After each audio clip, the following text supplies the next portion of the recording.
Welcome. I'm Reverend Katie Day.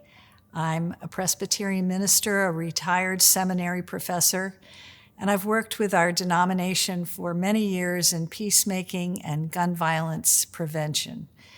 I want to talk today about guns, safety, and security, and how we make sense of it all in congregations. Several years ago, when an appointment to Harvard was coveted and even possible for international scholars, I was at a conference in Germany of the Global Network for Public Theology. There was a woman I knew, a scholar from Europe, who had just gotten an offer of a fellowship to Harvard, and so naturally I congratulated her. She said, "Oh, I turned them down. I have a child, and there's too much gun violence in the U.S." I was shocked. Yet hers was a normal reaction to violence. She could see what maybe we can't see, what we've gotten used to. We've become desensitized to the prevalence of guns and gun violence. I'm both a sociologist and a theologian, which means that I like to start with research and try to understand what's really happening, and then to reflect on current realities from a position of faith. So let's get started with some numbers. Here's what we know. Gun ownership has been rising in the U.S. Now, almost half of American households have at least one gun. In 1994, it was just 35% of households. Gun sales spiked during the pandemic as people worried about protecting their homes and after the murder of George Floyd during the summer of Black Lives Matter. Between 2017 and 2023, the percentage of gun owners increased almost 7%. Within 4 years within that, between 2019 and 2023, there were 7.5 million new gun owners. And almost half of non-gun owners today can see themselves owning a gun in the future, according to Pew Research. So why have people been buying guns? Increasingly, it is shown for protection, not for hunting or collecting. In 2017, 2/3 said they had bought for protection. But by 2023, 3/4 of gun owners said they had bought their guns for protection. And more than half of Americans do believe that more guns will make us safer, according to Pew Research done in the summer of 2024. An observer of our country might conclude, when we encounter a problem, a pandemic, or immigrants from other countries, or others who look differently, our first reaction is to arm ourselves. The irony, of course, is that despite what half of us think, more guns do not make us safer. If they did, we would be the safest country on earth. As gun sales rose, so did the numbers of gun deaths. In 2023, 45,227 souls died by guns, and 2/3 of these were by suicide. The numbers of gun ownership, and I'm just talking about legal gun ownership and gun deaths, these numbers move together. But we know that these are not just numbers, but human beings beloved by God who leave behind families and communities that will be forever changed. Our church has not been silent about gun violence.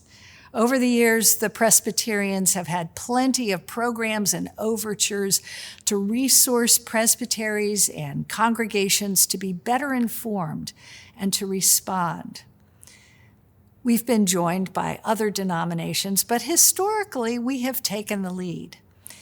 In 2010, we wrote Gun Violence Gospel Values because we were alarmed at almost 30,000 gun deaths occurring each year. But then, just a decade later, because of the rise to almost 50,000 gun deaths, we felt we needed to step up our response.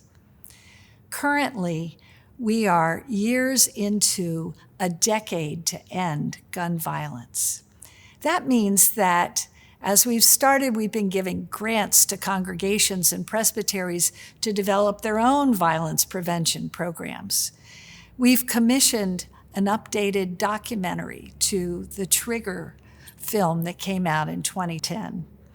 And our Office of Public Witness in DC has consistently advocated for common sense gun laws on the Hill, including background checks, banning ghost guns and assault weapons, and advocating for red flag laws. But what has been happening at the congregational level?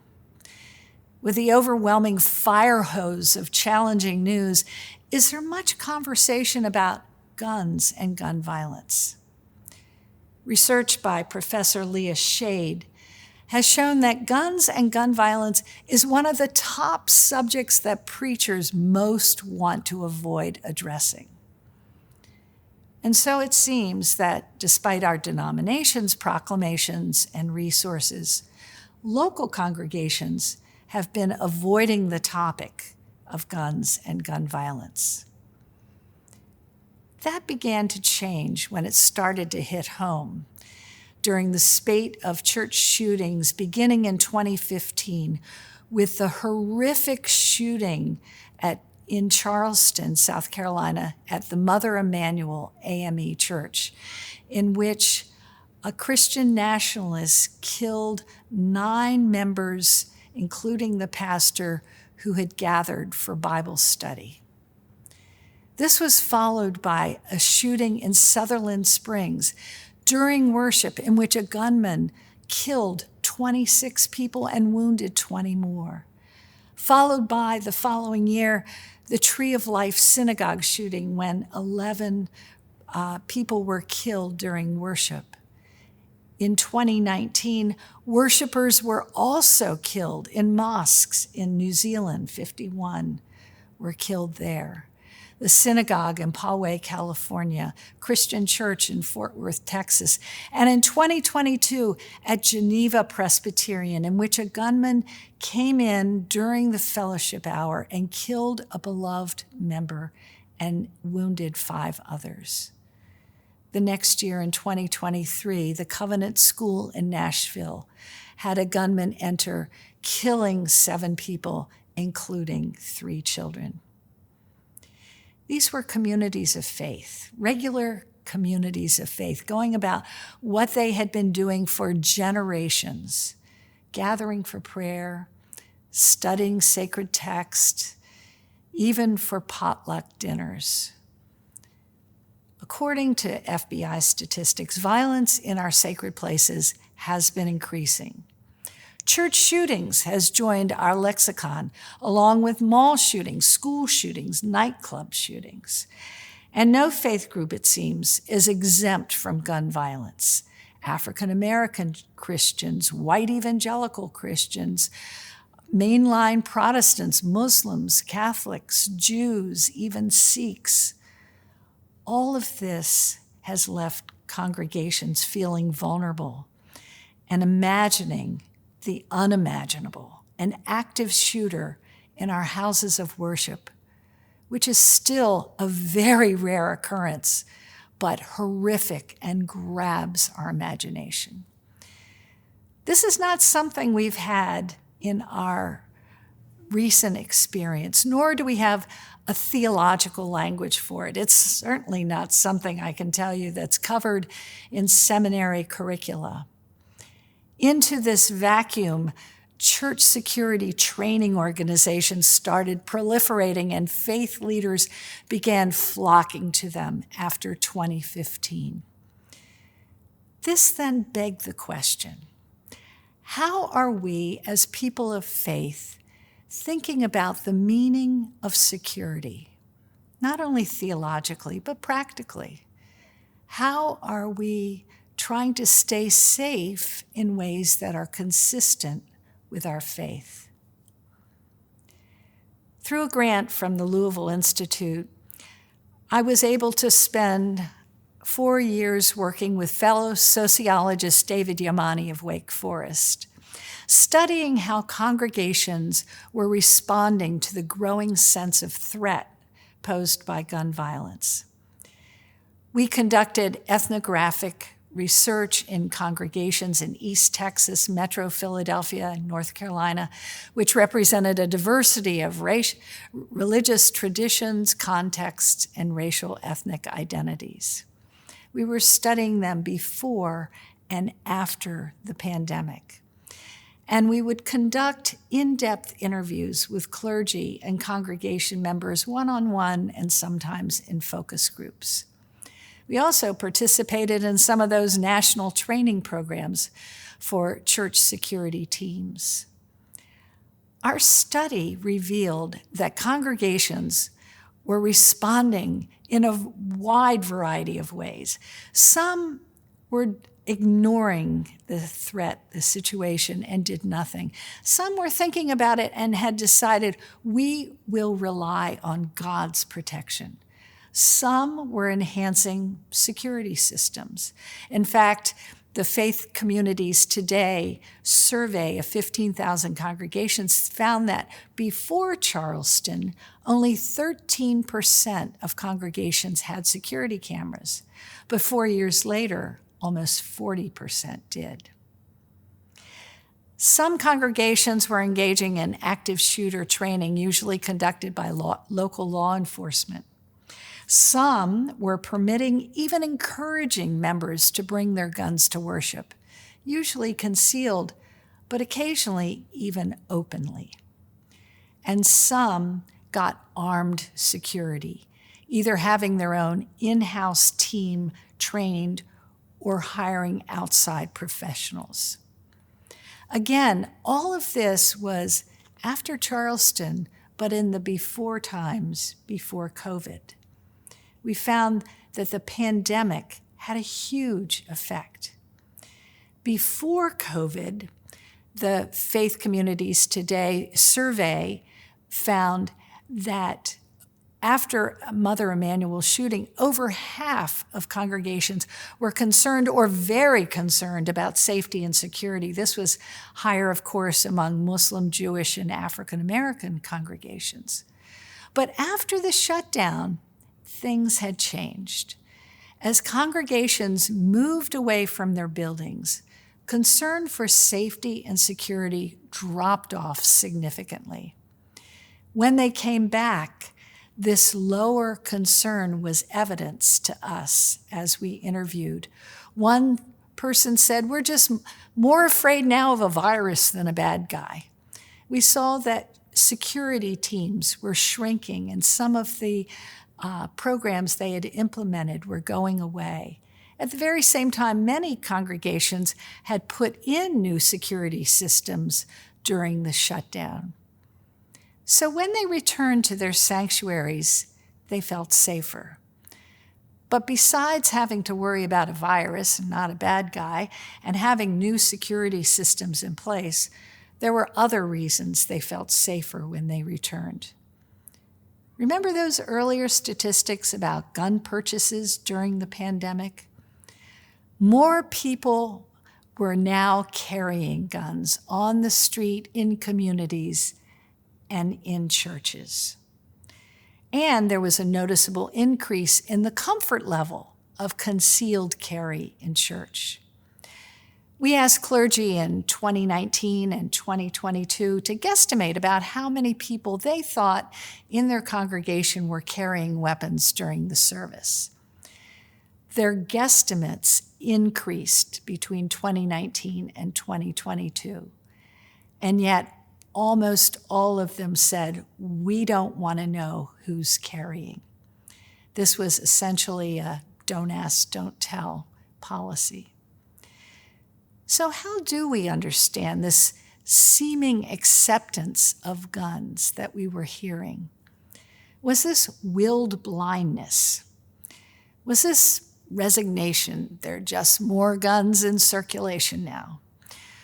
Or did this indicate perhaps a shift to reliance on the very weapons that presented the original perceived threat? Clearly, congregations were changing. There's a subset of theology called ecclesiology. Ecclesiology is that part of systematic theology that is focused on how do we think about the church? What is the church? Who are we? How are we, should we be present in the world? One thing we know is our ecclesiology is always changing with each new social historic circumstance. How we think about the church today is not the same as earlier generations have. Congregations have living ecclesiologies about our identities, and one source of our congregational identity, our ecclesiology, is what we perceive as being a threat. Over the last 2 millennia, the church has been threatened by a number of things: anti-religious violence, or heresies, or legalization of alcohol, or changing understandings of the authority of the Bible.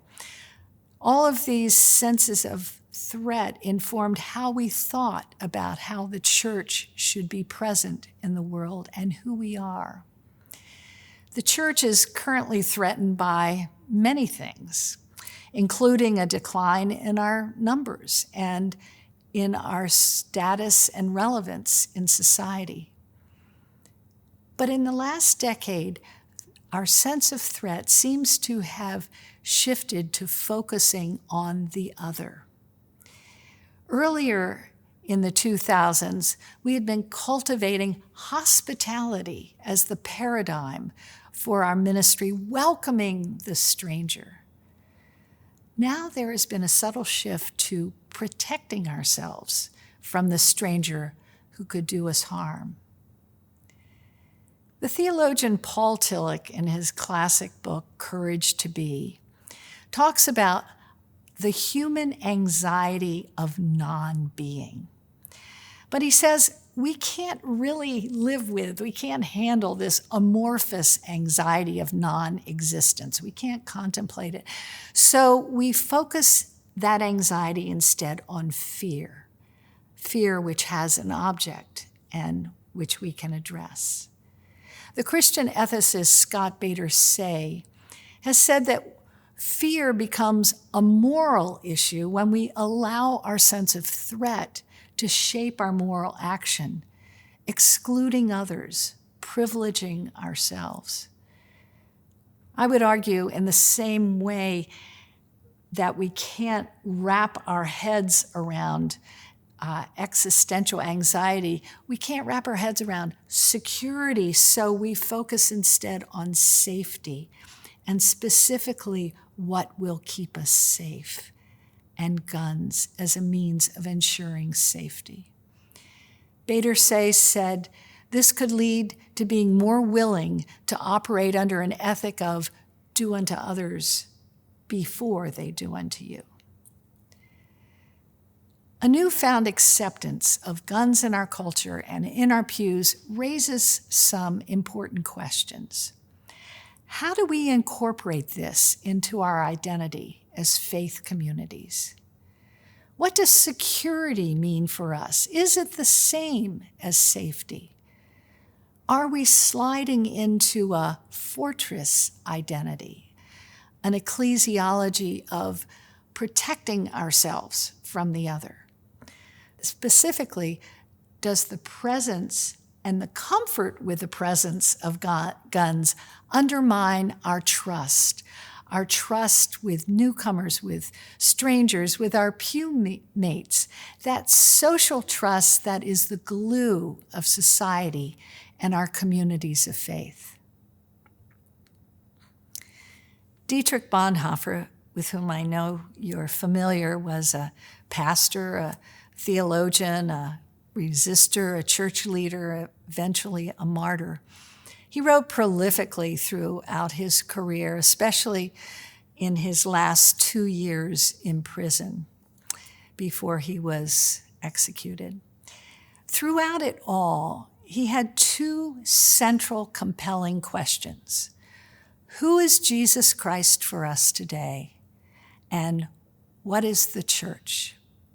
These two questions are woven through all of his publications, writings, and letters during his challenging and violent times during Nazism. He concluded that Christ was the one for others, the one who emptied himself of all but love, and that the church is Christ in the world today. That means, he wrote, as Christ, if the church is not the one for others, it is not the church. If Christ is the one for others and the church exists for others, are there limits or conditions to that love? And where do guns fit into that reality? Can we be Christ in the world and in our communities and carry guns to church? We need to engage in courageous conversation about guns in our ecclesiologies. I used to ask my seminary classes, how many of you are gun owners? I got two responses. The first was shock that I would ask such a personal question. And the second response was surprise at how many gun owners there were among their fellow students. Then I asked another question. How many here have had their lives impacted by gun violence as a victim, friend, or family member of victims, including suicides?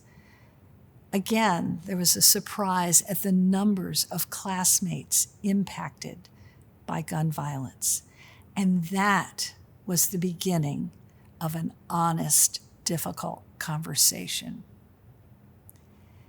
If we're not willing to remove the taboo of talking about guns, if we embrace or even accommodate uncritically the increasing prevalence of guns and don't acknowledge the reality that more guns mean more gun deaths, then we end up elevating guns as being more important than the victims of gun violence.